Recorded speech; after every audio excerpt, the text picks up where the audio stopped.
This is Kirti Pathak from economics पाठशाला और आज हम क्लास 12 सीबीएसई के मैक्रो इकोनॉमिक्स का 6th चैप्टर पढ़ने वाले हैं जिसका नाम है बैंकिंग। और नो डाउट ये हमारे इस चैप्टर का पार्ट 3 है, मतलब वीडियो नंबर 3 है। और आप सभी लोगों से कहना चाहूंगी कि अगर ये वीडियो आप सबसे पहले देख रहे हैं तो इस वीडियो को कंटिन्यू करने से पहले प्लीज इसका वीडियो नंबर 1 और वीडियो नंबर 2 जरूर देख लें ताकि ये चैप्टर बहुत अच्छे से हमारे दिमाग में बैठ जाए और अच्छे से हमारे सारे कॉन्सेप्ट क्लियर हो जाए। तो पार्ट 1 और पार्ट 2 में मतलब इसी चैप्टर में हम क्या समझ चुके हैं, कमर्शियल बैंक्स क्या होती हैं, उनके रोल क्या होते हैं, मतलब क्या क्या फंक्शन वो प्ले करती हैं। दूसरी बात हमने जो समझी है वो सेंट्रल बैंक्स क्या होते हैं, मतलब जो आरबीआई है वो हमारे इंडिया की सेंट्रल बैंक है और क्या क्या रोल अदा करती है ना, फंक्शंस देखे और उसके बाद में उनके थोड़े से डिफरेंस देखे। जब सेंट्रल बैंक के फंक्शंस हम लोग पढ़ रहे थे तो वहां पर एक टर्म आया था, मतलब एक फंक्शन आया था कि आरबीआई या central bank is a controller of credit. मतलब क्या है, वो क्रेडिट को कंट्रोल करती। क्रेडिट मतलब ये नहीं कि जो लोन लेने जा रहा है उसको रोकेगी, नहीं नहीं नहीं लोन लेने नहीं जाना, ऐसा कुछ नहीं होता। क्रेडिट कंट्रोल करने का मतलब होता है कि इकोनॉमी में जो मनी सप्लाई कभी बढ़ जाता है कभी कम हो जाता है, जो भी जैसी भी सिचुएशन बनती है मनी सप्लाई से रिलेटेड कि पैसा ज्यादा पहुंच जाए पैसा कम पहुंचे, तो उस ऐसी सिचुएशन से क्या कहते हैं हैंडल करना कौन जानता है या किसका फंक्शन होता है, वो होता है हमारा सेंट्रल बैंक का। तो ये आज का जो वीडियो है वो इसी पे बना है कि कैसे भाई आरबीआई हमारे सिचुएशन को, कभी इकोनॉमी में इन्फ्लेशन महंगाई आ जाती है तो कभी डिफ्लेशन आ जाता है, ये दोनों ही सिचुएशन को कैसे डील करती है और कैसे इन सारी चीजों को करेक्ट करती है। ठीक है, तो चलिए जो मैंने आपको बताया था कि कंट्रोलर ऑफ क्रेडिट वो है, बट वो एक कुछ चीजों को यूज करके भैया कंट्रोल करती है। तो वो कौन सी ऐसे मेजर्स है जिनको वो यूज करती है, तो उसको हम कहते हैं मॉनेटरी मेजर्स। मॉनेटरी मेजर्स देखिए, आपसे कभी कोई पूछते थे कि मॉनेटरी मेजर्स क्या होते हैं, तो ये वो तरीके होते हैं, ये वो मतलब आरबीआई या किसी भी बैंक, किसी भी देश की सेंट्रल बैंक कुछ मेजर्स को यूज करके अपनी इकोनॉमी की सिचुएशन को सुधारती है।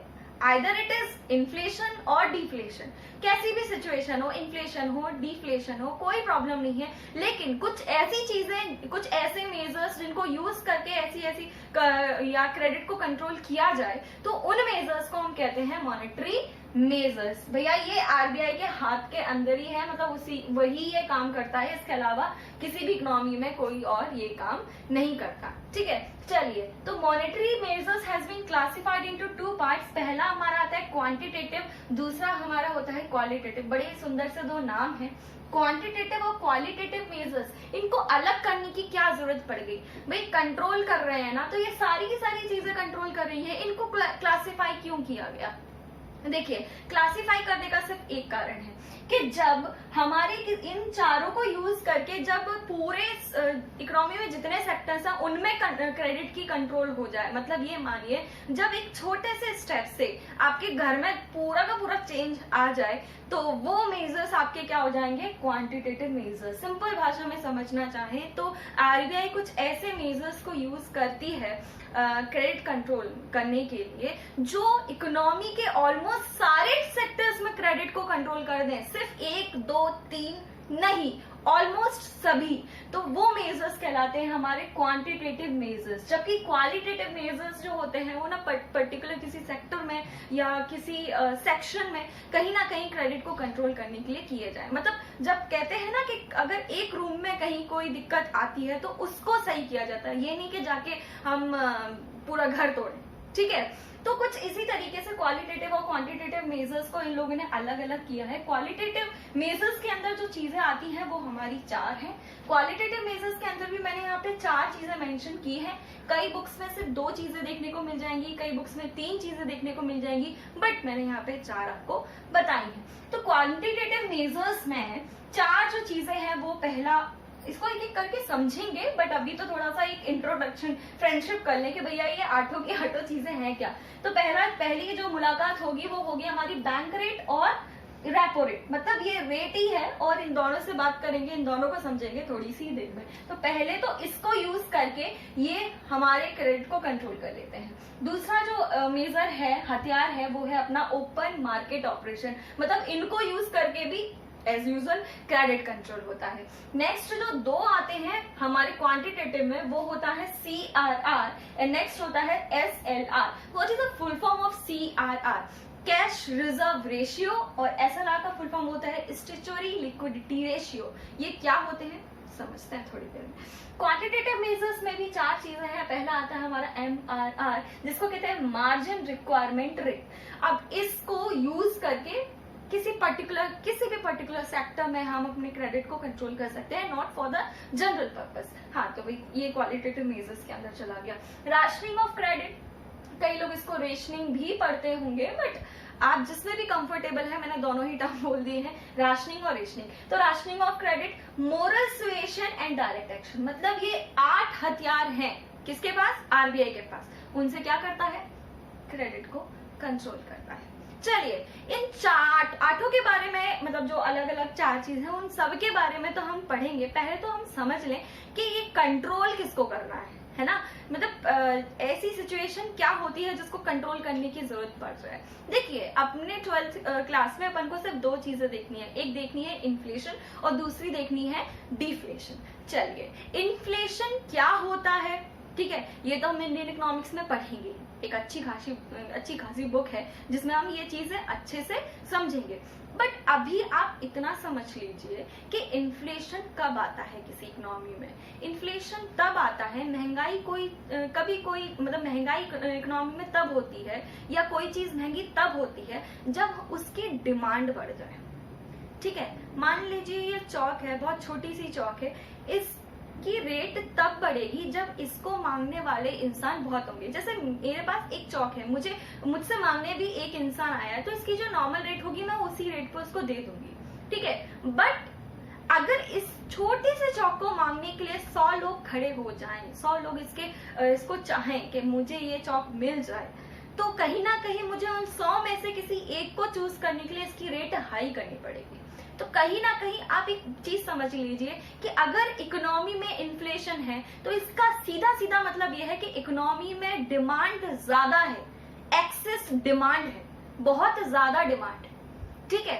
और थोड़ा सा इसके डीप में और चलेंगे कि एक्सेस डिमांड क्यों है। हम कभी भी कोई भी चीज डिमांड कब करते हैं, जब हमारे पास पैसे आ जाते हैं। आप अपने डे टू डे लाइफ से एक एग्जांपल ले सकते हैं। आपके जेब में 1 भी रुपए नहीं हो और आपको मार्केट छोड़ दिया जाए कि जा बेटा जा शॉपिंग कर ले, तो literally you will not demand a single thing. आप देख सकते हो विंडो शॉपिंग हो सकती है, बट कोई डिमांड नहीं, मुझे ये भी नहीं खाना, मुझे ये भी नहीं चाहिए, मुझे ये भी नहीं लाना, है ना।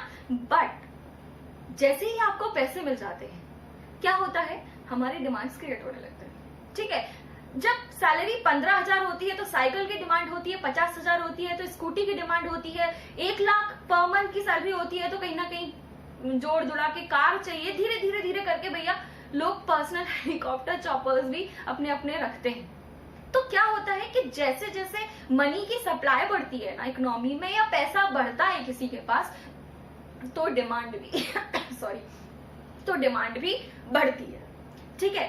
दूसरा एस्पेक्ट डिफ्लेशन कब आता है। डिफ्लेशन का मतलब होता है मंदी, और डिफ्लेशन आता है जब डिमांड में कमी होती है, डेफिशिएंट डिमांड होती है। डेफिशिएंट डिमांड मतलब कोई नहीं मांगता, और कोई डिमांड कब नहीं करता, जब पैसा नहीं होता। 4 बच्चे बैठे हैं बेचारे, ठीक है, दुकान के सामने, वो कुछ नहीं मांग रहे, दुकान के सामने बैठे, टॉफी वगैरह इतनी सारी रखी है लेकिन कुछ नहीं मांग रहे, तो इसका हम अंदाजा क्या लगाएंगे कि उनके पास पैसे नहीं होंगे। इसीलिए देश में या बच्चों के पास डिमांड की कमी है, they are not demanding anything. और जब डिमांड की कमी है तो भाई मेरा माल कहाँ से बिकेगा, इकोनॉमी में तो डिफ्लेशन आ ही जाएगा ना। तो मेरा जो मेन मतलब था वो समझाने का बस इतना था कि अगर इन्फ्लेशन होता है तो एक्सेस डिमांड होता है, और एक्सेस डिमांड तभी होता है जब इकोनॉमी में पैसा ज्यादा पहुंच जाए, जरूरत से ज्यादा पहुंच जाए। डिफ्लेशन कब होता है, जब डिमांड कम हो, डेफिशिएंट डिमांड हो। और डेफिशिएंट डिमांड कब होती है, जब हमारे पास पैसा ना हो। मेरे पास पैसा नहीं है तो मैं क्या डिमांड करूं। तो ये 2 कॉन्सेप्ट बहुत इंपॉर्टेंट है समझने के लिए। अब हम समझेंगे इन 8 चीजों को एक एक करके। तो अब समझते हैं बैंक रेट और रेपो रेट क्या होती है। कई बार एग्जामिनर सीधे सीधे 1 मार्क्स से पूछ लेता है कि what is bank rate, what is repo rate. तो डेफिनेशन थोड़ा सा देखते हैं। It is the minimum rate at which central bank of an economy gives credit to the commercial bank against an approved security.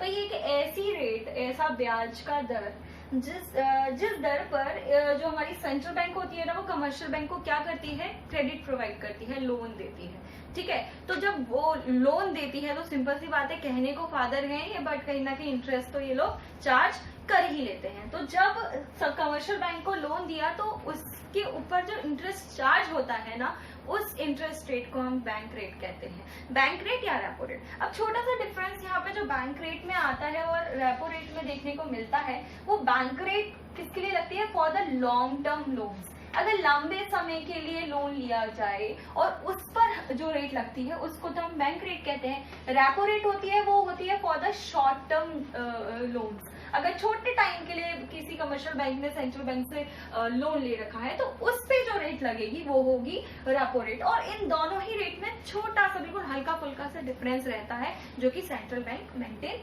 करती है। It depends on उनकी wish के ऊपर के सेंट्रल बैंक क्या चार्ज करती है। ठीक है, अब ये समझा कि बैंक रेट रेपो रेट ये होता है, तो इस ब्याज के दर को सेंट्रल बैंक कैसे यूज कर लेगी इन्फ्लेशन और डिफ्लेशन को कंट्रोल करने के लिए। देखिए, तो इन्फ्लेशन और डिफ्लेशन मैंने यहाँ पे शॉर्ट में लिखा है, और जब इन्फ्लेशन होता है तो ये बैंक रेट और रेपो रेट को इंक्रीज कर देते हैं, और जब डिफ्लेशन होता है तो बैंक रेट और रेपो रेट को ये लोग कम कर देते हैं। चलिए समझते हैं कैसे इसको करने से, इंक्रीज या डिक्रीज करने से हमारा जो मतलब इन्फ्लेशन की सिचुएशन है या डिफ्लेशन की सिचुएशन है वो धीरे धीरे कम आएगी। इन्फ्लेशन मतलब एक्सेस डिमांड, एक्सेस डिमांड मतलब पैसा बहुत ज्यादा है, तो आरबीआई क्या करता है, रेट बढ़ा देता है कमर्शियल बैंक्स के ऊपर जो भी ब्याज का होता है। देखिए, कहीं ना कहीं ये, इसमें तो कोई दो राहें है नहीं कि जो सप्लाई करते हैं करेंसी को या नोट्स को, वो हमारी सेंट्रल बैंक करते हैं, उन्हीं के थ्रू पैसा आता है ना। अब वो डायरेक्टली आए इनडायरेक्टली आए वो डिपेंड करता है आरबीआई के पास, क्योंकि वो आरबीआई अपन से जनरल पब्लिक से डील नहीं करती, वो कमर्शियल बैंक उसने बिठा रखे हैं। कहीं भाई किसी को पैसे की जरूरत होती है तो आप उसको लोन दे दीजिए, अगर कहीं कोई आपसे डिपॉजिट कोई अपना डिपॉजिट लेकर आया तो उसको रख लीजिए, बट आरबीआई आपसे बात नहीं करेगी, बट आपके भले के लिए सोचती है इनडायरेक्टली। ठीक है, तो इन्फ्लेशन था भाई, एक्सेस डिमांड थी, पब्लिक के पास पहुंच गया ज्यादा पैसा। अब क्या होगा, अब ये अपने बैंक रेट और रेपो रेट को हाई कर देंगे। Bank rate repo rate high कर दी तो कमर्शियल बैंक्स के थ्रू ही तो पब्लिक के पास पैसा ज्यादा जाता है ना, क्योंकि वही देते हैं लोन्स के रूप में या किसी भी फॉर्म में, वही तो देते हैं। अब ऐसी सिचुएशन में क्या होगा, कमर्शियल बैंक के लिए जब ब्याज दर हाई हो जाएगी, इंटरेस्ट रेट हाई हो जाएगी, तो ज्यादा से ज्यादा पैसा कहाँ जाएगा, आरबीआई के पास। और जब आरबीआई के पास ज्यादा पैसा पहुंच जाएगा तो पब्लिक के पास पैसा कम पहुंचेगा। तो कहीं ना कहीं हमारी जो इन्फ्लेशन की सिचुएशन है, जो एक्सेस डिमांड की सिचुएशन है, वो धीरे धीरे धीरे धीरे करके कम होगी। अब डिफ्लेशन में क्या होता है, डिमांड ही नहीं है, पैसा ही नहीं है, तो आरबीआई क्या कर देती है कि रेट को कर देती है कम। अब जैसे ही उसने कम कर दिए रेट को, तो वो क्या करेगी कि अब जो कमर्शियल बैंक है उसको अपना कम पैसा देना पड़ेगा, रेट ऑफ इंटरेस्ट कम देना पड़ेगा, तो ज्यादा से ज्यादा पैसा वो क्या कर सकते हैं, पब्लिक को सप्लाई कर सकती है। तो इस तरीके से कभी सप्लाई बढ़ा सकती है, कभी सप्लाई कम कर सकती है बाय यूजिंग बैंक रेट और रेपो रेट। तो अब समझते हैं ओपन मार्केट ऑपरेशन को भी। ओ जो बहुत ही अच्छा सा टर्म लग रहा था, मतलब इसको शॉर्टकट में कहते हैं ओएमओ। ठीक है, तो ओएमओ क्या होता है और इससे हम इन्फ्लेशन और डिफ्लेशन की सिचुएशन को कैसे डील करते हैं। तो पहले तो इसकी definition, it refers to the purchase and sale of government securities in open market. भाई जब ओपन मार्केट में सिक्योरिटीज का खरीदना और बेचना चालू हो जाए, वो काम या वो प्रैक्टिस क्या कहलाती है, ओपन मार्केट ऑपरेशन, जिसको शॉर्टकट में हम लोग ओएमओ कहते हैं। तो इन्फ्लेशन में और डिफ्लेशन में ये ओएमओ कैसे हेल्प करता है। जब इन्फ्लेशन होता है तो हमारी सेंट्रल बैंक गवर्नमेंट सिक्योरिटीज को बेचना चालू कर देती है, और जब डिफ्लेशन होता है तो ये हमारी सिक्योरिटीज को खरीदना चालू कर देती है।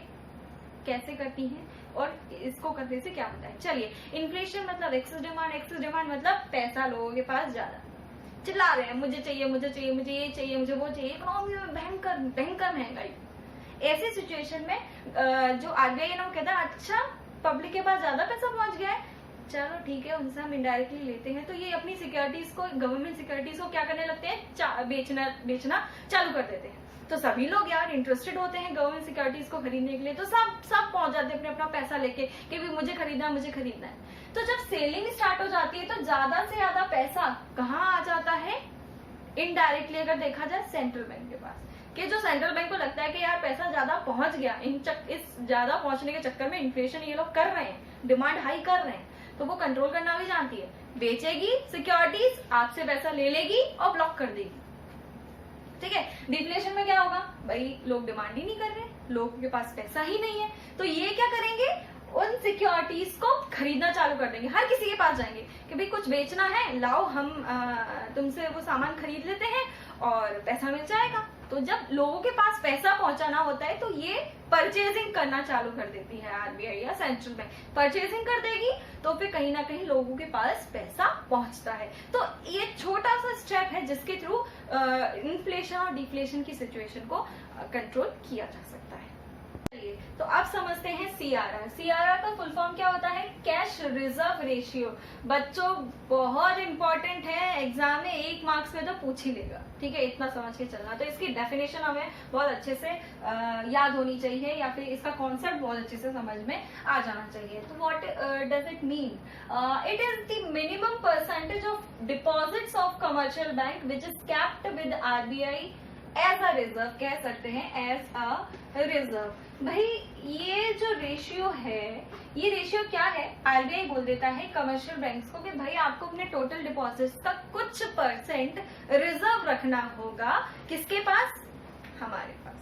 ठीक है, ये सेम वैसा ही है कि हमारे घर से बुआ या मौसी गई, उन्होंने हमें 100 रुपए दे दिए, या 100 से नहीं, अब तो ज्यादा पैसे होने चाहिए, उन्होंने हमें 2000 की पट्टी पकड़ाई, और मम्मी जैसी वो बुआ या मौसी गई, मम्मी कहती है कि अरे यार तुम्हें 2000 रुपए मिल गए, तुम सेव नहीं कर पाओगे, एक काम करो इसमें से कुछ पैसे तुम हमें दे दो, ठीक है, कुछ पैसे हमें दे दो ताकि हमें मतलब रिजर्व में रखेंगे ना, कभी जरूरत पड़ गई तुम्हें तो हम तुम्हें वापस कर सकते हैं। ऐसा हर किसी के साथ हुआ होगा, खैर इसको छोड़ते हैं।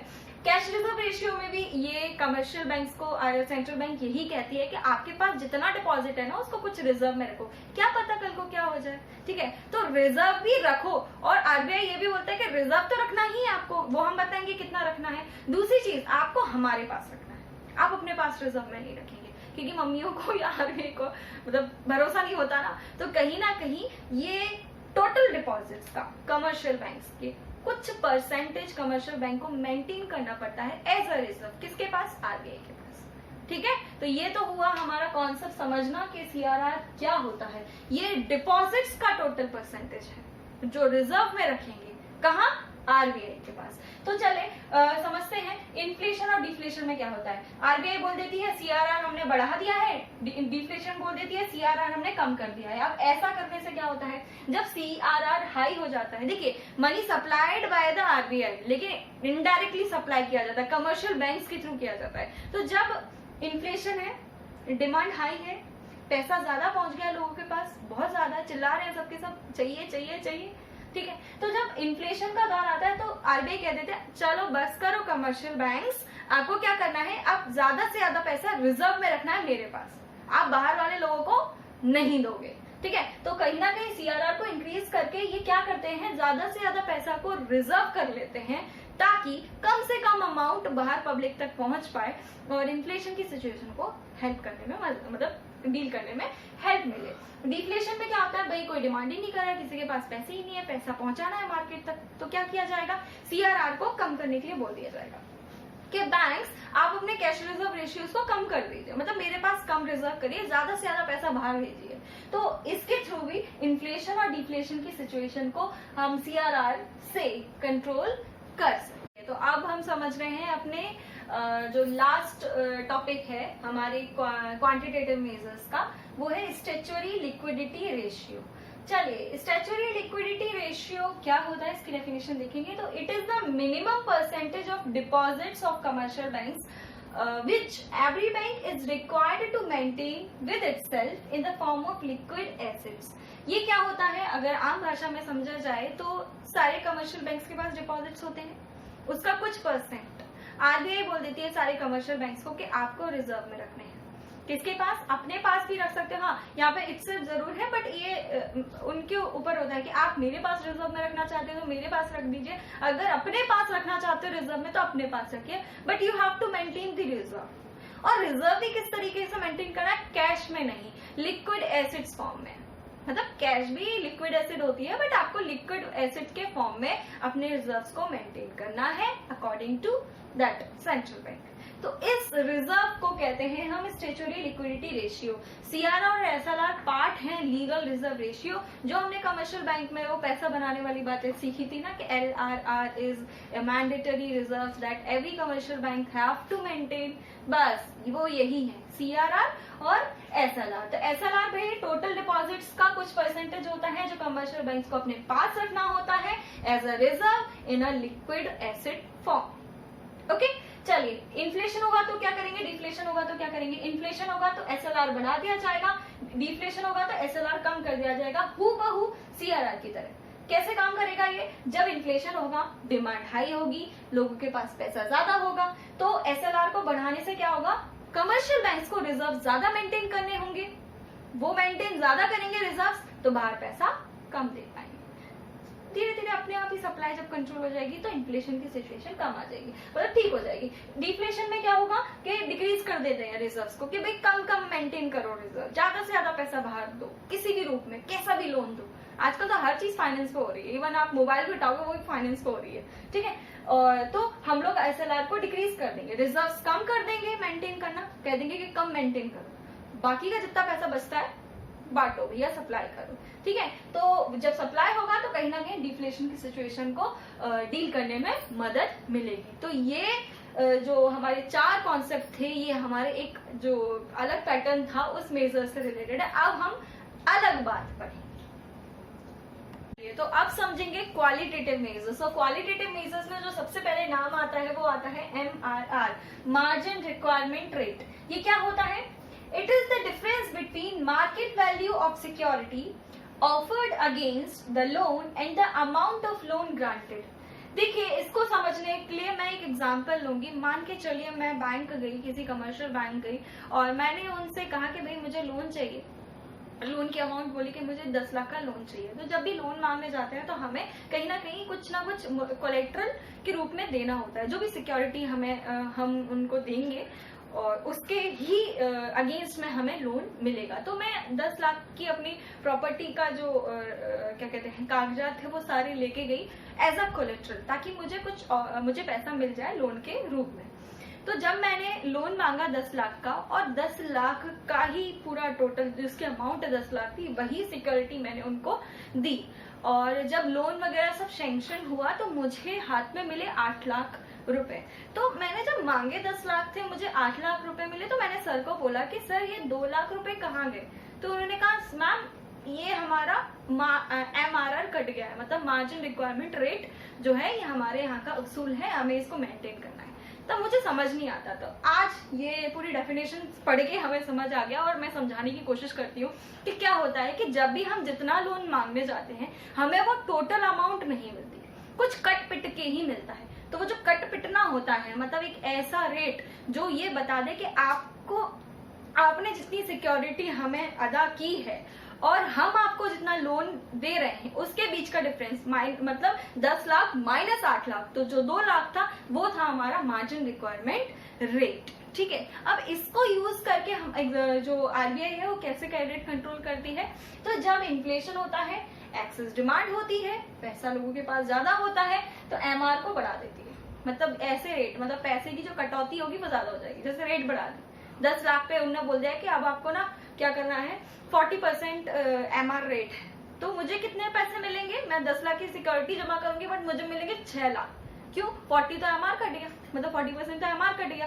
तो ऐसा ही होता है, जब इकोनॉमी में इन्फ्लेशन हो जाए तो एमआर रेट को हाई कर देते हैं ताकि ज्यादा से ज्यादा पैसा काट कर दें हम कस्टमर को। पैसा ऑलरेडी बाहर है, हमें बड़ी मुश्किल से देने में मतलब बड़ी दिक्कत हो रही है। डिफ्लेशन में क्या होता है? एमआर रेट को कम कर देते हैं। वैसे कोई लोन मांग नहीं आ रहा, वैसे लोगों के पास पैसा नहीं है, तो आरबीआई क्या करती है कि भाई रेट कम करो। आप अगर कोई 10 लाख का सामान लेने आ रहा है, आप उसको 9 लाख रुपए दे दो, मतलब सिर्फ 10% एमआर रेट को अगर मेंटेन करने के लिए बोल दिया जाए, धीरे धीरे कम कर दिया जाए, तो ऐसी सिचुएशन डिफ्लेशन कंट्रोल करने में मदद करती है। मतलब ये एमआर हमारा हेल्पफुल रहेगा। कैसे? रेट कम हुई, ज्यादा से ज्यादा पैसा, कहाँ मुझे 6 लाख मिल रहे थे, अब मुझे कितने मिलेंगे? 9 लाख। तो ज्यादा से ज्यादा पैसा सप्लाई बाहर हो जाएगा और कहीं ना कहीं डिमांड धीरे धीरे बनने लगेगी। तो अब आते हैं राशनिंग ऑफ क्रेडिट पे, जो दूसरी जो हमने मेजर्स के बारे में बात की थी। तो इसका मतलब क्या होता है? It is the process of fixing credit quotas. जब हम क्रेडिट कोटास को फिक्स कर देते हैं कि इतना इस फील्ड में जाएगा, इतना इतने सेक्टर को क्रेडिट देना है, तो उस प्रोसेस को कहते हैं हम राशनिंग ऑफ क्रेडिट। इन्फ्लेशन होता है तो क्या होता है, डिफ्लेशन होता है तो क्या होता है? जब इन्फ्लेशन होता है, डिमांड हाई होती है, लोगों के पास पैसा ज्यादा होता है, तो ऐसी सिचुएशन में क्रेडिट कोटास को कम कर दिया जाता है। कोशिश की जाती है कि कम से कम क्रेडिट प्रोवाइड कराया जाए, क्योंकि ऑलरेडी इकोनॉमी में पैसे की सप्लाई हाई है। जब डिफ्लेशन होता है तो क्रेडिट कोटास को इंक्रीज कर दिया जाता है कि भाई यहाँ लो, ये नहीं तो ये लो, कहीं ना कहीं तो कैसे भी तो कोई लोन मांगने आए, कहीं क्रेडिट मांगने आए, ताकि ज्यादा से ज्यादा चीजें बाहर, ज्यादा से ज्यादा पैसा बाहर पहुंच। क्वालिटेटिव मेजर्स के जो बाकी के जो दो कॉन्सेप्ट बचे हैं वो है हमारा moral suasion and direct action. तो ये क्या होता है, पहले इसकी डेफिनेशन देख लेते हैं। It is the combination of persuasion and pressure that the central bank applies to other banks in order to get them fall in the line with its policy। बहुत ही कॉम्प्लिकेटेड हो गया ये, इसको आप बहुत ऐसे समझिए कि जब कमर्शियल बैंक या तो प्यार से या छड़ी से कमर्शियल बैंक्स को पॉलिसी के तहत चलने के लिए बोल दे, तो उस प्रैक्टिस को हम क्या कहते हैं? मोरल सुएशन या फिर डायरेक्ट एक्शन। ये बिल्कुल हमारे घर की तरह, मम्मी कभी प्यार से भी समझाती बेटा ऐसे ऐसे सीधे सीधे काम करो, और जब प्यार से नहीं सुधरते तो कहीं ना कहीं डंडे भी उठा लेती है। तो डायरेक्ट एक्शन भी ले सकता है central bank to control such situations in the economy like inflation और डिफ्लेशन। और मोरल सुएशन के मतलब आराम से डाइनिंग टेबल पे लोग बैठते हैं, मतलब डाइनिंग नहीं, कॉन्फ्रेंस हॉल होता है बकायदा, तो वहां पे डिसीजन लेते हैं म्यूचुअल अंडरस्टैंडिंग के थ्रू, कुछ म्यूचुअल कंसर्न दिखाते हैं कि भाई ये चीज गलत हो रही है इकोनॉमी में, ऐसा होना चाहिए, ये पॉलिसी होनी चाहिए। तो ये दोनों ही तरीके हैं जो जिनको यूज करके हमारी आरबीआई क्रेडिट को कंट्रोल करती है या इन्फ्लेशन डिफ्लेशन की सिचुएशन को कंट्रोल करती है। चलिए, तो ये तो हमारा जो वीडियो था ये इसी पर था कि कैसे क्रेडिट को कंट्रोल किया जाए। मॉनेटरी मेजर्स समझे, क्वांटिटेटिव क्वालिटेटिव मेजर्स समझे, सबकी एक एक करके डेफिनेशन समझी। इन्फ्लेशन क्या होता है, डिफ्लेशन क्या होता है, कब किस टाइम पे क्या किया जाता है, वो चीजें आज हमने इस वीडियो में समझी।